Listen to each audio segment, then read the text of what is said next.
ఒక మంచి వ్యక్తి కోసం వేచి చూసిన సమయం, ఒక మంచి పని కోసం ఖర్చు చేసిన ధనం ఎప్పటికీ వృధా కావు.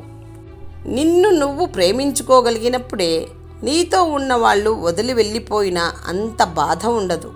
పిల్లల ముఖాల్లో సంతోషం చూడడానికి తల్లిదండ్రులు పడిన కష్టం ఏమిటో నువ్వు తల్లిదండ్రిగా మారినప్పుడే గుర్తిస్తావు.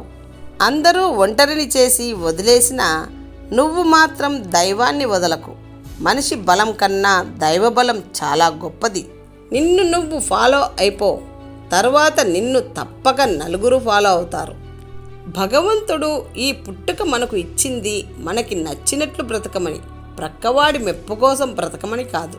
కొంతమంది ఎంత స్వార్థపరులు అయిపోయారంటే పనికిమాలిన విషయాన్ని పనికట్టుకొని మరీ చర్చ చేస్తారు. కానీ పనికొచ్చిన విషయాలు మాట్లాడడానికి మాత్రం పెదవులు పెకలవు. జీవితం అనేది అవకాశం అయితే దాన్ని వదలకండి.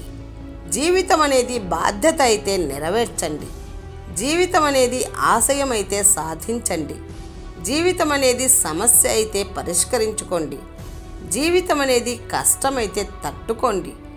జీవితం అనేది పోరాటమైతే జయించండి. జీవితం అనేది గమ్యమైతే సాగిపోండి.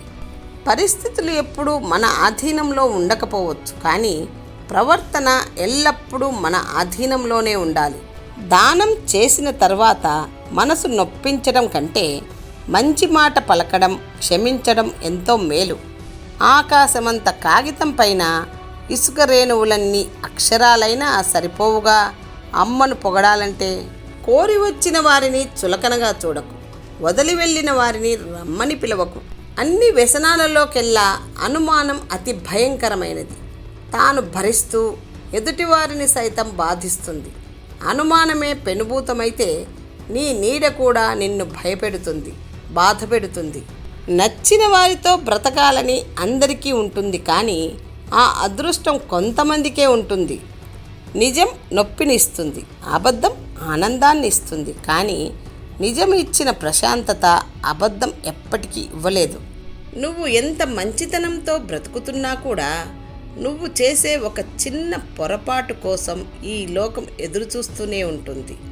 దానిని భూతద్దంలో చూపటం కోసం ప్రయత్నిస్తూనే ఉంటుంది. ఇదే ఈ లోకం నైజం. సోమరిపోతు మాత్రమే వెంటనే అలసిపోతాడు. అలుపెరగని కష్టజీవి నిరంతరం పోరాడుతాడు. ఒకరి మీద బురద జల్లేవాడు పాతాళానికి వెళ్ళిపోతాడు. చెట్టు పడిపోయిందని దాని పని అయిపోయిందని అనుకోకండి. ఉన్న కొద్దిపాటి వేర్లను ఆసరాగా చేసుకుంటుంది. మీరు మీ లైఫ్లో నష్టపోయినా తిరిగి పుంజుకోగలరు, మర్చిపోకండి. చావంటే నాకు భయం లేదని ఓ వ్యక్తి చెప్పాడంటే అతను అబద్ధమైనా చెప్పి ఉండాలి, లేదంటే అతను ఓ సైనికుడైనా అయి ఉండాలి. తలపొగరు అంటే అవతలి వారి ఎదురుగా నిలబడి చూపించాలి, కానీ అవతలి వారిని వెనక్కు పెట్టి తల ఎగరేయడం కాదు.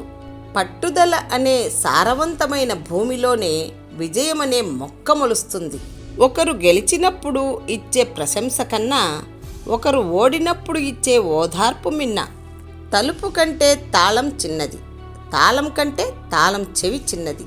అయినా ఒక్క తాళం చెవితో ఇంటినంతా తెరవవచ్చు. అదేవిధంగా ఎంత పెద్ద సమస్య అయినా ఒక చిన్న ఆలోచనతో పరిష్కరించవచ్చు.